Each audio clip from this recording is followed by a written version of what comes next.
السلام علیکم دوستوں ایک کنجوس نے مرغ ذبح کیا اور اپنے غلام کو آواز دے کر کہا، اگر تو آج اس مرغ کو اچھی طرح پکائے گا تو میں تجھے آزاد کر دوں گا۔ غلام نے پوری توجہ سے مرغ کا سالن تیار کیا اور سالن پکا کر کنجوس آقا کے پاس لے کر گیا۔ کنجوس آقا نے سالن میں شوربہ پی لیا اور مرغ کو چھوڑ دیا اور پھر کہا، اگر تو اس مرغ کی اچھی سی یخنی بنا کر لائے تو میں تجھے آزاد کر دوں گا۔ غلام مرغ لے کر چلا گیا اور یخنی تیار کرنے لگا اور پھر کچھ دیر بعد یخنی تیار کر کے اپنے آقا کے پاس لے کر آیا۔ کنجوس آقا نے یخنی پی لی لیکن مرغ کو پھر دوبارہ ویسے ہی چھوڑ دیا، اور پھر کنجوس آقا نے اپنے غلام سے پھر دوبارہ کہا کہ اگر تو اس مرغ کے بہترین اور مزیدار مرغ چاول تیار کرے تو میں تجھے پھر آزاد کر دوں گا۔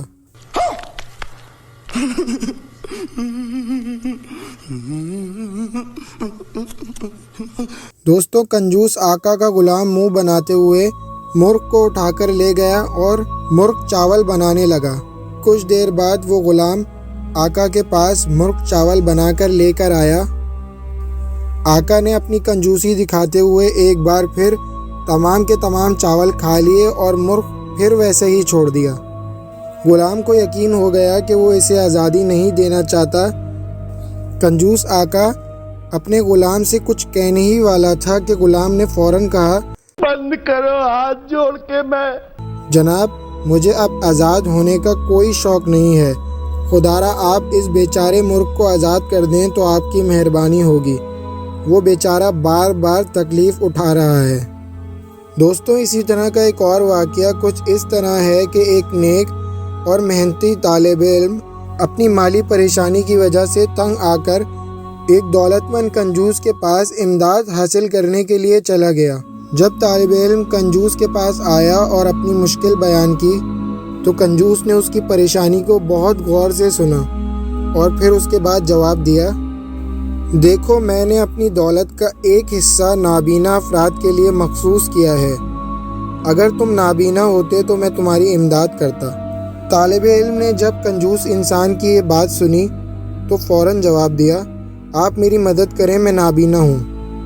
کنجوس یہ سن کر حیران ہوا اور پھر بولنے لگا، تمہیں تو سب کچھ نظر آتا ہے، بھلا تم نابینا کیسے ہو؟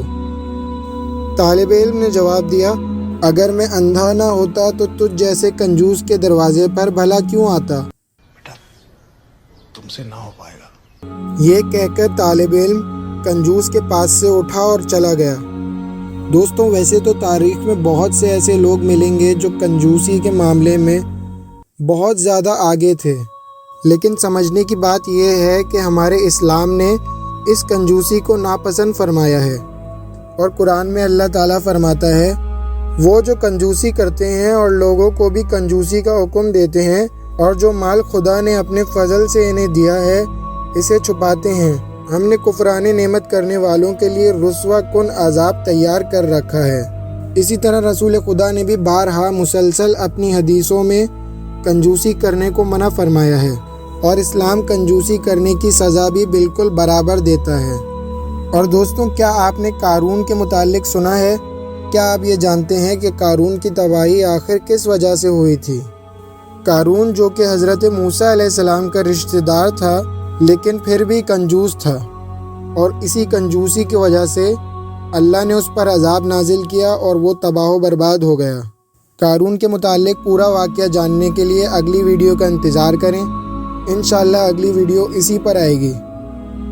مجھے اس ویڈیو سے اجازت دیجیے، اپنا بہت خیال رکھیے گا، اللہ حافظ۔